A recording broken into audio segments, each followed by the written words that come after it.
Hello everyone and welcome to today's video. We are going to be discussing how do we solve a literal equation. So a literal equation is an equation that uses at least two different letters as variables. And when you solve for a variable in terms of other variables. One example, this is the one that is the most common and that you've seen a ton, is y equals mx plus b. Now, you use this a bunch in Algebra 1 because this is the slope-intercept form, right? This is, if you were graphing a line, you know that m is your slope and b is your y-intercept, and x and y are just your variables that you have in the equation. So what if I said I wanted you to solve this for the variable of m, or in terms of m? Now, there's few ways that you could think of this and approach it. I'm going to write this out twice here, and I'll use two different colors. So y equals mx plus b. Now, imagine that I had this looking like a normal equation, but just with numbers instead of the variables. So let's say that 7 was y, and I had 2 for x, and 5 for b. If I was solving for m here, I would start by subtracting 5 on both sides. So you get 2 is equal to m times 2.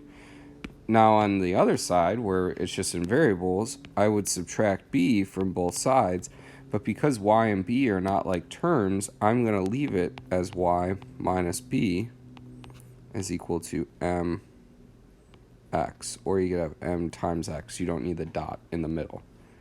And then your final step, divide by 2, so you get 1 is equal to m here. Now, for the variable side of it, if I have m times x, I'm trying to get m by itself. If I divide both sides by x, again, none of them are like terms. They're all different variables. So you're going to leave it just like that. You're going to leave it as y minus b over x is equal to m. So this is the equation solved in terms... Ooh, box feature didn't work. This is the equation solved in terms of m. So we're going to look at a couple different examples. This was more so just like how does the equation work using inverse operations if you just had numbers. Now we're doing it with just variables. So first equation here. And remember, always pause the video and write this down so that way you're not trying to like frantically write as I'm talking here. So P is equal to 2W plus 2L, and I want to solve this for W. So this I will do sometimes in problems. I might box what I'm trying to solve for, knowing, okay, I'm going to leave this variable where it's at, but try to move the other variables or constants away from it somehow. So P is equal to 2W plus 2L. If I'm solving for W, I need to first start by subtracting 2L on both sides, so minus 2L. So we get P minus 2L is equal to 2W. And then we're going to divide by 2 here. And we can leave it in this form, P minus 2L over 2 is equal to W. That's perfectly acceptable. The reason I wouldn't simplify these two here is because this is a 1 here. It's a ninja 1, I like to call it. And 1 doesn't divide by 2. It's a decimal, so we're going to leave it like this. Now, there is another way to write this out here. You could say So I'll go back to this. P minus 2L equals 2W. If we're dividing everything by 2, you could divide each term by 2, and then it's going to give you two separate terms. You'd have, let's say this is a 1, so now this is 1/2 P minus L is equal to W. This is also another acceptable form of solving here. These two mean the same thing. It just sometimes, it really depends on the author of the text or what teacher you come across. Sometimes you'll see this written in the textbook, or you might see this, but they're both the same answer. It's just one is split into two different terms on the left side, or on the right side, and the other is just kept as one whole term there.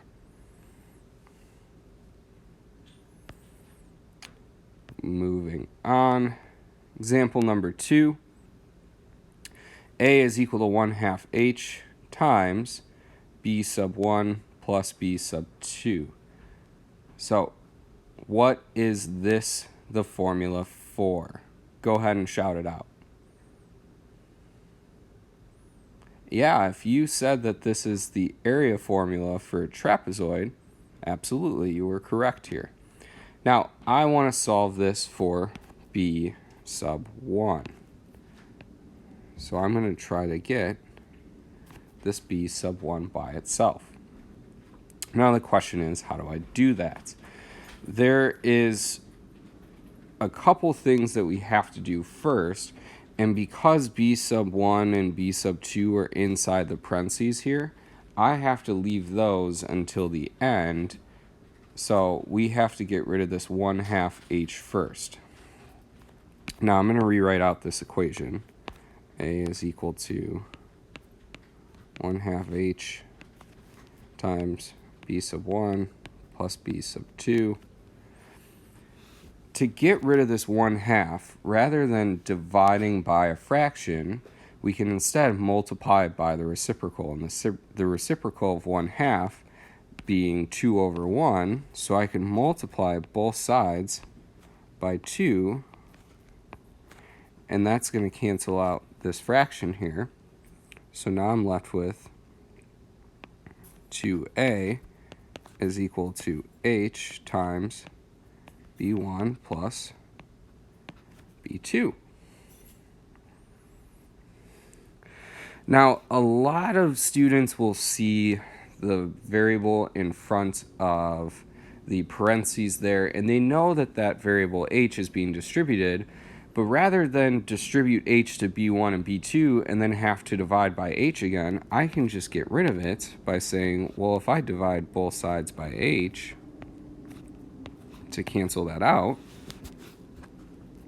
you'd be left with 2A over H is equal to, and then here, I don't need the parentheses anymore because there's nothing else happening on the outside of it, so I have B1 plus B2, and then I just have to subtract B2, subtract B sub 2, so I'm left with an answer of 2A over H minus B sub 2 is equal to B sub 1. So we were able to, box feature again, missed. So we were able to, again, isolate B sub 1 by doing inverse operations. I like to think of it as work from the farthest things away from B sub 1 first, and then work your way inside. So notice that B2 was the last thing that we were able to move there.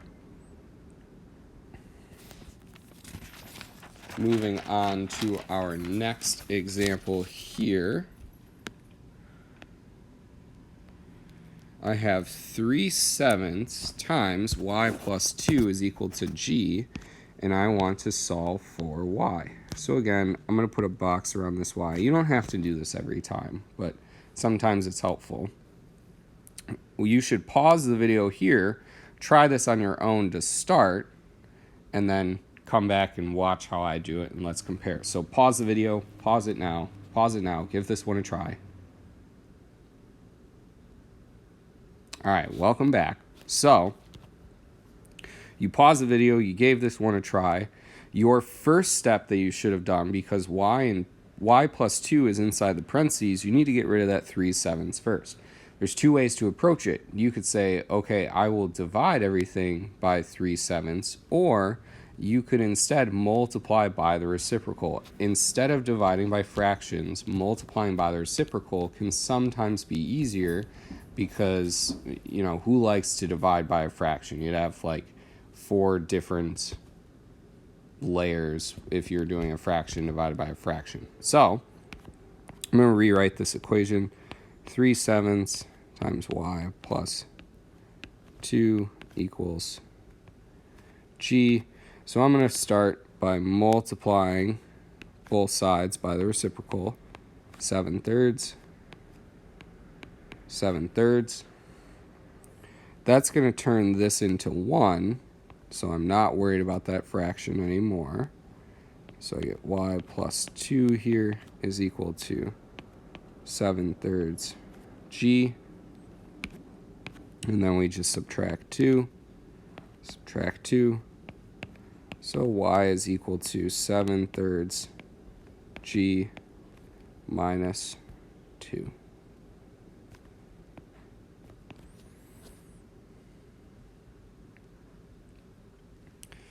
Next example.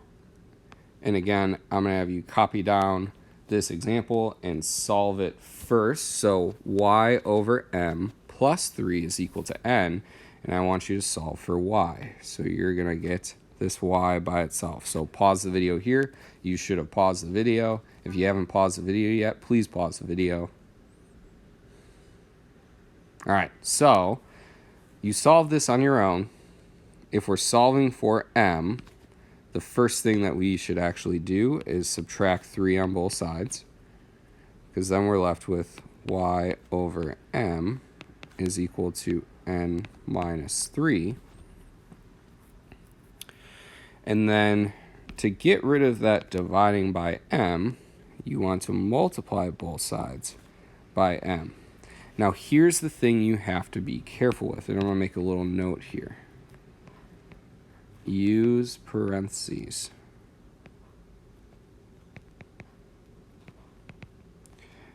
And I'm really emphasizing this because I want to put this in parentheses for when I multiply it by m, because it's n minus 3 times m, not just n times m or negative 3 times m. So use parentheses there. So you get m parentheses n minus 3.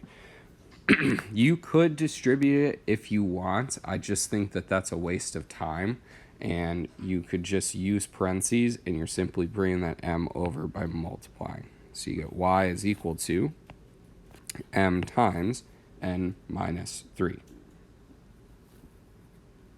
All right, one last problem here, and this one you'll definitely have to pause to copy it down. So if $1,000 is in a bank account earning 5% in simple interest, if you have any bank account that's earning 5%, I want you to throw all of your money into that account, first of all. The dollar value of the account A in T years is given by the equation of A is equal to 1,000 times 1 plus 0.05 T. What is T in terms of A? So, what this question is essentially asking, when it says what is T, that's basically saying solve for T. So what is T in terms of A? It really just means solve for T here.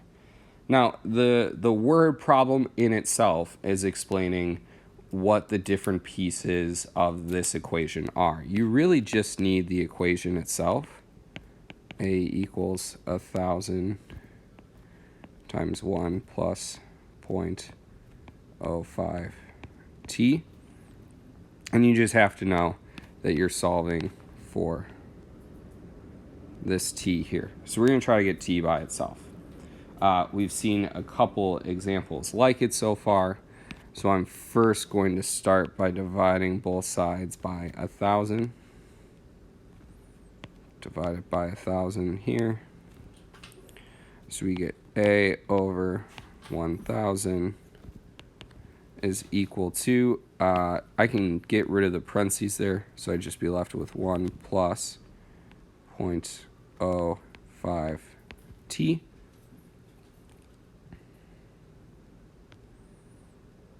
We want to subtract the 1 on both sides, so I get a over 1,000 minus 1 equals 0.05 t. And then we're going to divide by 0.05, divide by 0.05. And, you know, you get this. So you get a over 1,000 minus 1 over 0.05 is equal to t. This is not wrong by any means. But notice how crazy this equation looks. Like you've got a fraction minus a number over another term there. So, like, how do we clean this up a little bit? What we can do from here, and we're going to use our calculator, so I'll show you how. Let's say I was to transform this. Instead of a over 1,000, I'm going to call it 1/1000th a minus 1 equals 0.05 t. So all I did was transform the a over 1,000 into 1/1000 a minus 1. Now, when I divide by 0.05, you will probably need your calculator to do this.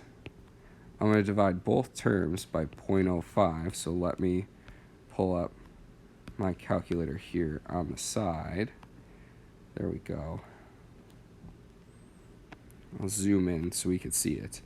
So if I do parentheses 1 divided by 1,000, and then I divide that by 0.05, I get 0.02, and then math, enter, enter. That's 1/50th. So this turns into 1/50th a.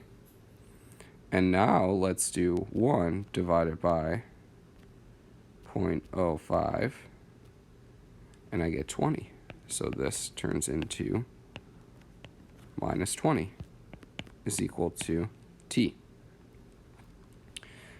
So you have two different versions of this equation. You could have solved it and gotten this crazy mess over here, or if you're simplifying the constants with it, you get 1/50th a minus 20 is equal to t. This is more of the version that you should be going after. Like, this looks a lot cleaner than the one on the left, but if you put the one if you put the one on the left as your answer, it's technically not wrong, but most of your textbooks or answer keys that you find will have the answer written as such. So make sure you copy these notes into your notebooks. We'll be using them for the next day in class. Have a wonderful day.